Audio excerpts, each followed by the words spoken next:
errante de lieu en lieu, lorsqu'il m'a retrouvé.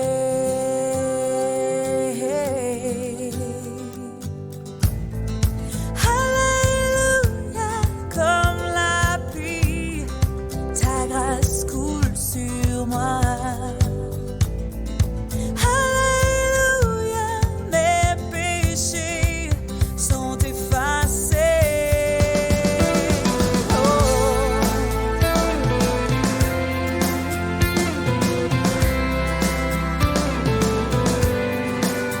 Dans mes douleurs et mes labeurs, suffisante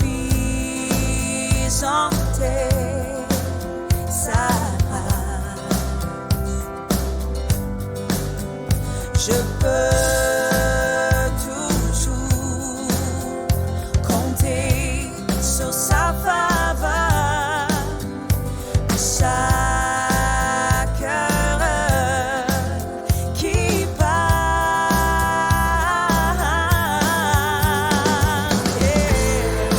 Alléluia, comme la pluie, ta grâce coule sur moi. Alléluia, mes péchés sont effacés. Oh, alléluia, comme la pluie, ta grâce coule sur moi. Alléluia, mes péchés sont effacés. Oh.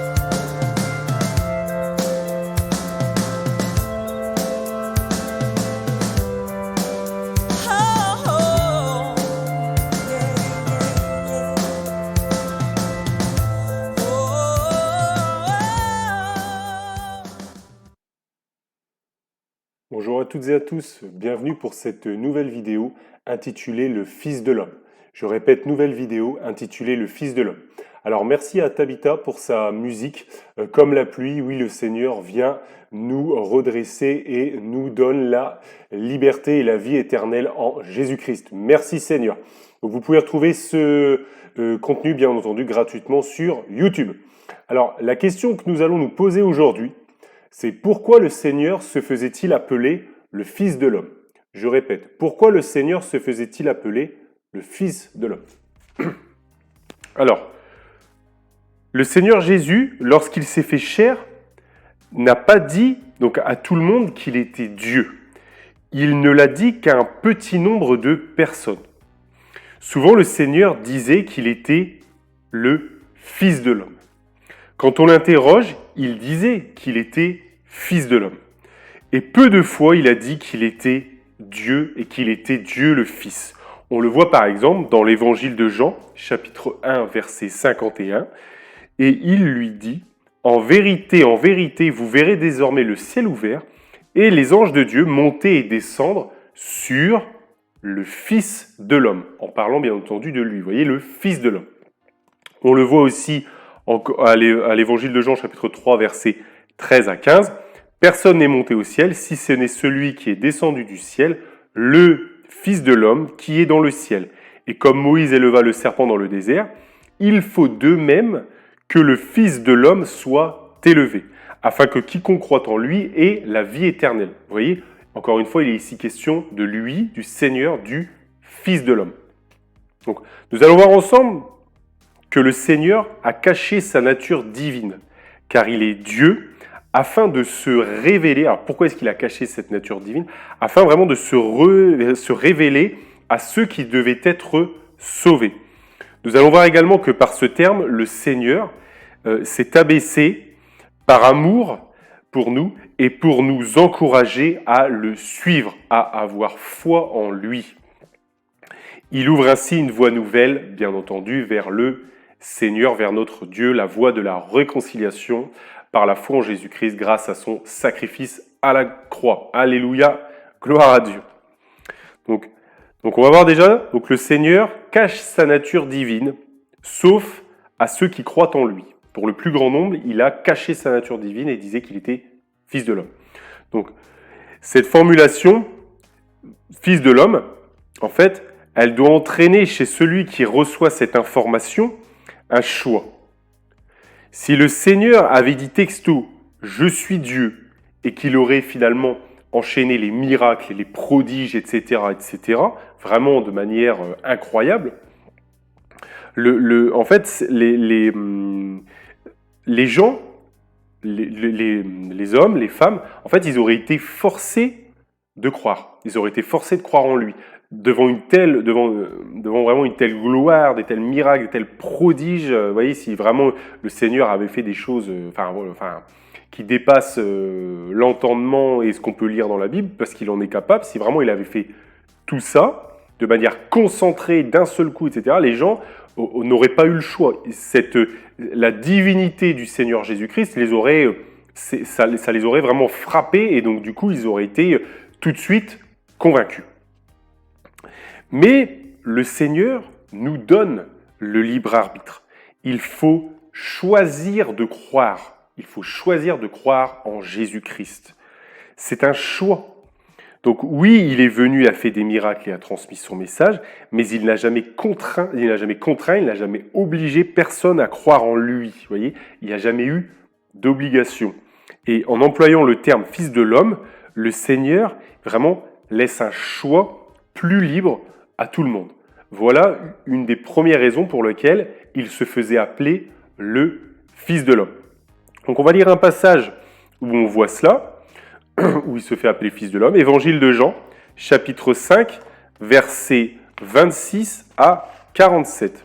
Évangile de Jean, chapitre 5, versets 26 à 47.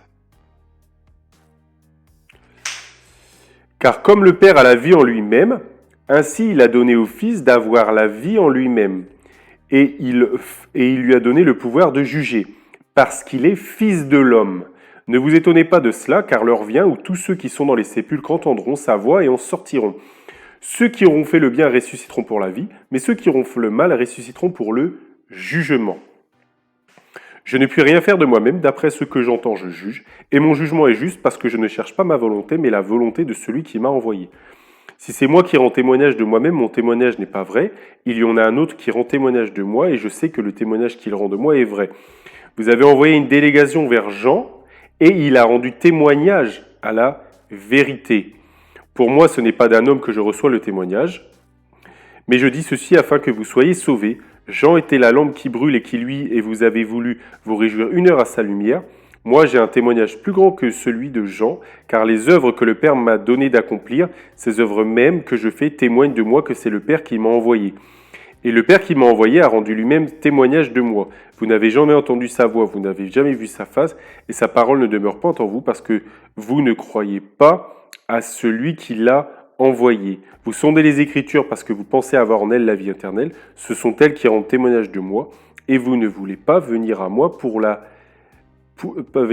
avoir la vie. Je ne tire pas ma gloire des hommes, mais je ne sais que vous n'avez pas en point en vous l'amour de Dieu. Je suis venu au nom de mon Père, et vous ne me recevez pas. Si un autre vient en son propre nom, vous le recevrez. On va s'arrêter là.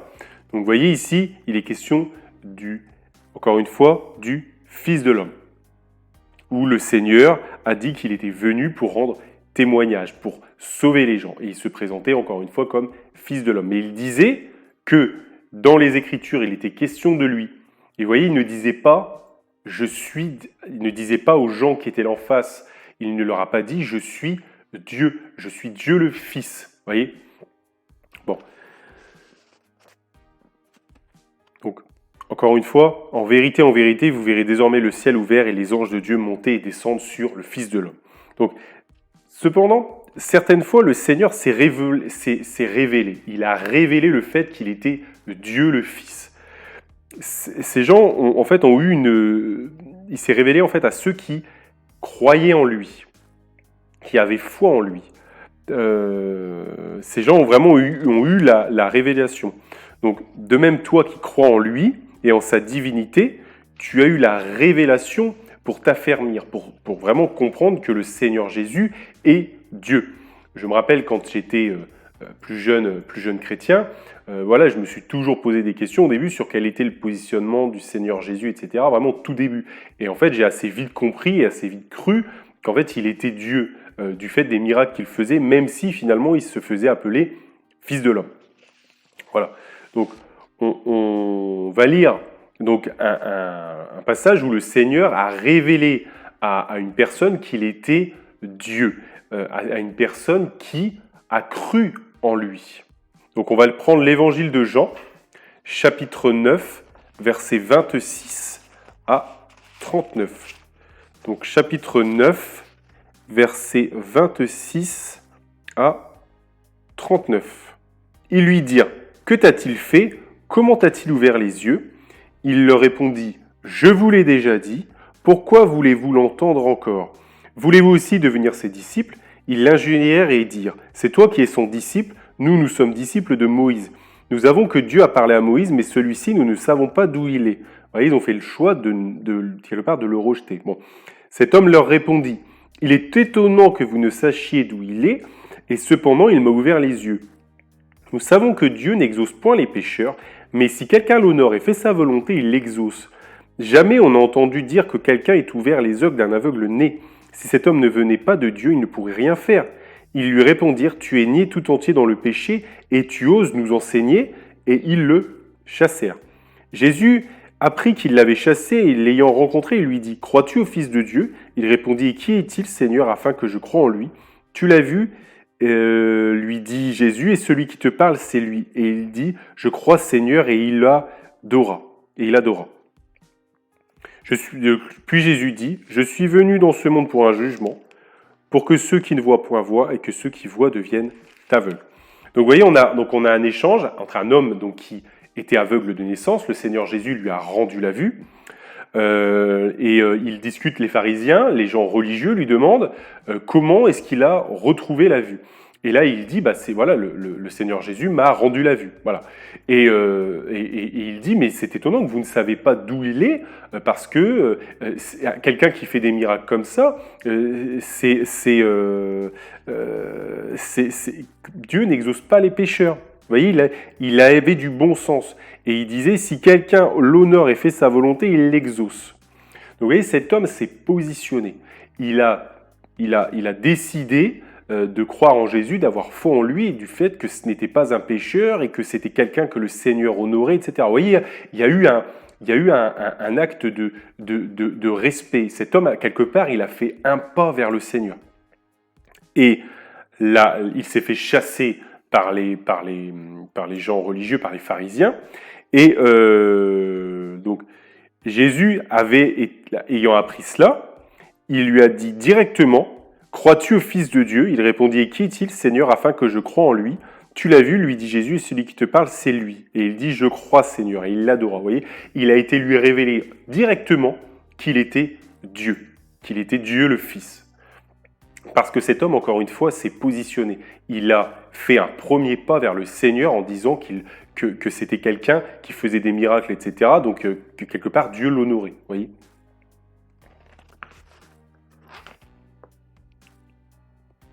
Vous voyez, donc le Seigneur lui a dit directement voilà, qu'il était Dieu le Fils. De même pour les apôtres, c'est-à-dire que le Seigneur a révélé aussi à des gens qui avaient fait le premier pas vers lui. Et il a quitté le dialogue qu'il avait de dire « je suis fils de l'homme » à ces moments-là. Vous voyez, on le voit dans l'évangile de Matthieu, chapitre 16, versets 13 à 17.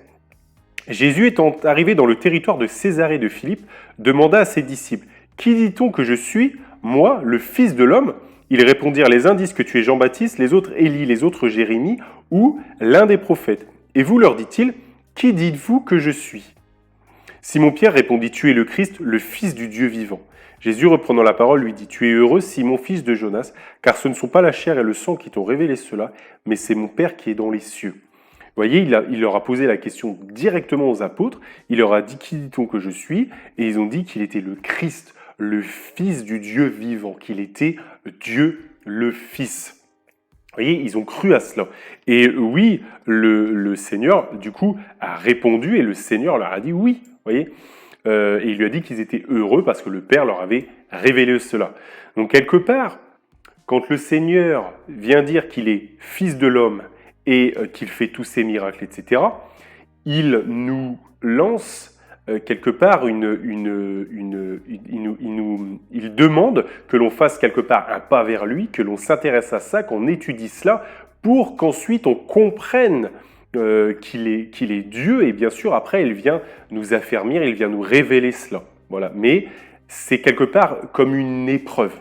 Et beaucoup de gens aujourd'hui n'ont pas passé cette épreuve et quelque part ils sont toujours, ils nient toujours la divinité du Seigneur, etc. Malgré les miracles, malgré les prodiges. Et bien entendu c'est une erreur, mais voilà, en tout cas le Seigneur c'est comme ça qu'il a voulu faire. Il n'a pas voulu révéler à tout le monde qu'il était Dieu et il ne l'a fait qu'avec les personnes qui à chaque fois faisaient un pas vers lui. Voilà. Donc l'Épître aux Romains, chapitre 10, verset 10 nous dit « Car c'est en croyant du cœur qu'on parvient à la justice, et c'est en confessant de la bouche qu'on parvient au salut. » Donc oui, là, en confessant de la bouche qu'il est le Christ, qu'il est celui qui ôte le péché du monde, qu'il est Dieu le Fils, oui, on parvient au salut. Vous voyez, en confessant de la bouche, on parvient au salut. Et c'est en croyant du cœur qu'on parvient à la justice. Voilà, c'est pour ça qu'il faut faire le premier pas. Il faut confesser, croire du cœur, vous voyez, en croyant du cœur. Donc, crois du cœur que Jésus est Dieu le Fils et confesse-le et tu parviendras au salut. C'est ce qu'a fait Pierre, c'est quelque part ce qu'a fait aussi cet homme, un premier pas. Mon frère, ma sœur, confesse la divinité de Jésus-Christ. Celui qui connaît Dieu se fera connaître de Dieu. Alléluia, gloire à Dieu. Donc, j'aimerais vous dire également, donc, après avoir vu du coup cette première partie, que le Seigneur, quelque part en employant ce terme de Fils de l'homme, il s'est abaissé pour un peu de temps par amour pour nous, par compassion pour nous, bien entendu avant de revenir dans sa gloire. Dans l'Ancien Testament, on retrouve souvent ce terme, le Fils de l'homme. Il était vraiment beaucoup utilisé. Et à chaque fois, ça désigne des hommes comme vous et moi, ou des femmes comme... enfin voilà. Parce que, vous voyez, la Bible nous dit qu'Ésaïe était un homme de la même nature que nous. Vous voyez, donc, c'était des personnes, des créations du Seigneur. Donc, dans le livre de Daniel, on voit par exemple au chapitre 8, verset 17, « Il vint alors près du lieu où j'étais, et à son approche, je fus effrayé, et je tombai sur ma face. Il me dit, sois attentif, fils de l'homme, car la vision concerne un temps qui sera la fin. » Vous voyez, donc ça c'est un ange qui parle à Daniel, et il lui dit, fils de l'homme. Vous voyez, comme le Seigneur disait, je suis fils de l'homme, là il appelle Daniel, il appelle un homme, fils de l'homme. Vous voyez, donc quelque part le Seigneur a repris a repris cela. Il a repris cette formulation qui désignait à la base les apôtres, les prophètes, les gens qui étaient dans l'Ancien Testament, à de nombreuses reprises. Donc, vous voyez, on voit, c'est comme ça finalement qu'on comprend que le Seigneur Jésus, en se faisant appeler Fils de l'homme, quelque part, il s'est approché de nous, il s'est approché de notre condition par amour pour nous. Vous voyez, par exemple, on voit aussi dans le livre d'Ézéchiel, on le voit en de nombreux endroits, mais dans le 2e chapitre, verset 1, « Et il me dit, Fils de l'homme, tiens-toi sur tes pieds et je te parlerai. » Vous voyez, encore une fois, le prophète, on lui a dit « Fils de l'homme ». Donc le Seigneur disait « Je suis fils de l'homme ». Et là, vous voyez, à chaque fois, il est question de « Fils de l'homme ». Donc vraiment, le Seigneur s'est abaissé à un niveau de Fils de l'homme, vraiment par amour, par compassion pour nous aussi. C'est aussi ça le message qu'il y a derrière le fait qu'il se cachait en se disant qu'il était Fils de l'homme. Merci Seigneur. Bien sûr, ça ne l'a pas empêché de prêcher son ministère et de faire ses miracles et ses prodiges, etc. Mais, vous voyez, il l'a fait d'une certaine manière, pleine d'amour et de compassion pour nous. Merci Seigneur. Donc, on voit donc dans le second épître aux Corinthiens, verset 8, « Car vous connaissez la grâce de notre Seigneur Jésus-Christ, qui pour vous s'est fait pauvre de riche qu'il était, afin que par sa pauvreté vous fussiez enrichi. » Vous voyez, ça nous montre à quel point le Seigneur, le Seigneur, bien entendu, est riche, et il s'est fait pauvre vraiment pour nous. Et cette formulation, quelque part, c'en est vraiment la parfaite illustration. la formulation « Fils de l'homme ». On lit aussi dans le livre des Hébreux, mais celui qui a été abaissé pour un peu de temps au-dessus des anges, Jésus, nous le voyons couronné de gloire et d'honneur à cause de la mort qu'il a soufferte, afin que par la grâce de Dieu, il souffrit la mort pour tous. Oui, bien sûr, le Seigneur qui a été abaissé pour un peu de temps, oui, il est Dieu, il est glorieux, il est merveilleux, oui, il est d'en retourner, bien entendu, à sa gloire. Alléluia. Mais, vous voyez, quelque part, le Seigneur, il s'est abaissé pour un peu de temps pour nous montrer la voie. Il s'est fait chair et fils de l'homme pour nous montrer la voie, nous montrer son exemple, et quel est l'exemple à suivre, bien sûr, l'exemple du Seigneur Jésus. Il s'est abaissé pour nous montrer qu'un jour, nous aussi, nous serons au-dessus du premier du classement. Un jour, nous serons plus que vainqueurs. Et c'est ça ce que ça veut dire, être plus que vainqueur, c'est-à-dire être au-dessus du premier du classement. Et nous serons plus que vainqueurs par sa victoire à la croix. Alléluia, merci Seigneur. Notre Seigneur est bon, il est plein d'amour, et il est venu nous révéler dans le fait qu'il disait qu'il était le Fils de l'homme, que nous sommes appelés par sa grâce à faire des œuvres pour lui et par lui. Vous voyez, il se disait Fils de l'homme, et il faisait des miracles, des prodiges, etc. Nous, il nous a appelés Fils de l'homme, et il nous a dit que nous ferons aussi des miracles en son nom. Vous voyez, donc, parce que de même il disait qu'il était Fils de l'homme, il faisait des miracles. De même, nous qui sommes Fils de l'homme, nous ferons des miracles en son nom et pour sa gloire. C'est aussi ça qu'il faut comprendre derrière la formulation Fils de l'homme. Être appelé Fils de l'homme par des anges est une espérance vraiment qui est donnée par le Seigneur. Ayez les regards fixés sur le rémunérateur, Jésus-Christ, lui Dieu qui s'est dit Fils de l'homme par amour pour toi.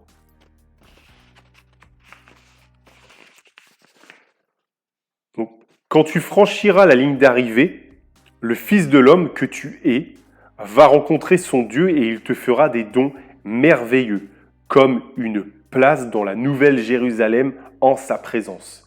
Formidable, dans la présence du Seigneur. Merci Seigneur d'avoir fait de nous des fils de l'homme. Merci Seigneur de nous avoir révélé que toi-même tu t'es abaissé au niveau du Fils de l'homme pour nous délivrer de la colère à venir par la victoire sur le péché à la croix, Seigneur, par ton sacrifice à la croix. Merci Seigneur, et que Dieu vous bénisse, mes frères et sœurs, dans le nom de Jésus, et que toute la gloire lui revienne, et vraiment, ayez vraiment en mémoire et à cœur que le Seigneur vous aime et que le fait qu'il se fait Fils de l'homme, c'est vraiment un message d'espoir pour tous les chrétiens. Voilà. Que Dieu vous bénisse dans le nom de Jésus et que toute la gloire lui revienne.